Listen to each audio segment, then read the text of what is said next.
नमस्कार, स्वागत है आप सभी का न्यूज़ 18 के डिजिटल प्लेटफॉर्म पर। मैं हूं आपके साथ आपकी होस्ट चित्रा शर्मा। भारत में एक बार फिर से कोरोना वायरस पैर पसारता नजर आ रहा है। कई राज्यों से कोविड-19 के नए मामले सामने आ रहे हैं, जिनमें कि दिल्ली, कर्नाटक, महाराष्ट्र, तमिलनाडु और केरल जैसे राज्य शामिल हैं। हालांकि केंद्र सरकार और स्वास्थ्य मंत्रालय का कहना है कि ज्यादातर केस हल्के हैं और लोग घर पर ही ठीक हो रहे हैं। दिल्ली में शुक्रवार को 23 कोरोना केस मिले, जिसके बाद सरकार ने सभी अस्पतालों को अलर्ट कर दिया है। अस्पतालों को कहा गया है कि बेड, ऑक्सीजन, दवाइयां और वैक्सीन की व्यवस्था दुरुस्त रखें।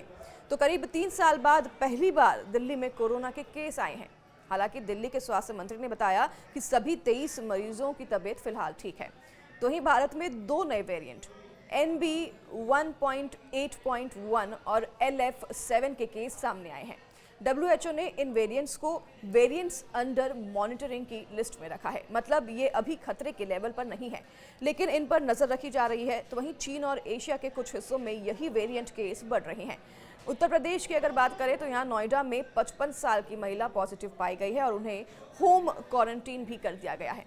गाजियाबाद में भी 4 लोग संक्रमित मिले हैं। महाराष्ट्र के थाने में 8 नए केस और एक मौत की पुष्टि हुई है। तो वहीं आपको बता दें कि TMC ने इस पूरे मामले पर कहा है कि थाने में कुल 18 सक्रिय कोविड-19 के मरीज हैं, जिनमें से केवल एक का अस्पताल में इलाज चल रहा है, जबकि अन्य घर पर ही आइसोलेशन में है। और 23 मई को जारी एक आधिकारिक बयान के अनुसार हरियाणा में कोविड-19 के 4 सक्रिय मामले दर्ज किए गए हैं। तो वहीं गुरुग्राम और फरीदाबाद में 2, तो वहीं बेंगलुरु में एक 84 साल के बुजुर्ग की कोविड से मौत हो गई है। तो वहीं एक 9 महीने का बच्चा भी कोरोना पॉजिटिव पाया गया है और फिलहाल अस्पताल में भर्ती है, जहां उसका इलाज चल रहा है। हालांकि बच्चा स्थिर है और डॉक्टरों की निगरानी में है। इसके अलावा ऋषिकेश एम्स में 3 नए केस मिले हैं, जिनमें एक मरीज कुछ समय पहले गुजरात यात्रा पर गया था। तो वहीं तेलंगाना के हैदराबाद में एक डॉक्टर संक्रमित पाए गए, जो अब ठीक हो चुके हैं। आंध्र प्रदेश में भी 4 नए केस मिले हैं। तो वहीं स्वास्थ्य मंत्रालय की माने तो इस बार के ज्यादातर मामले हल्के हैं और घर पर ही इलाज हो रहा है।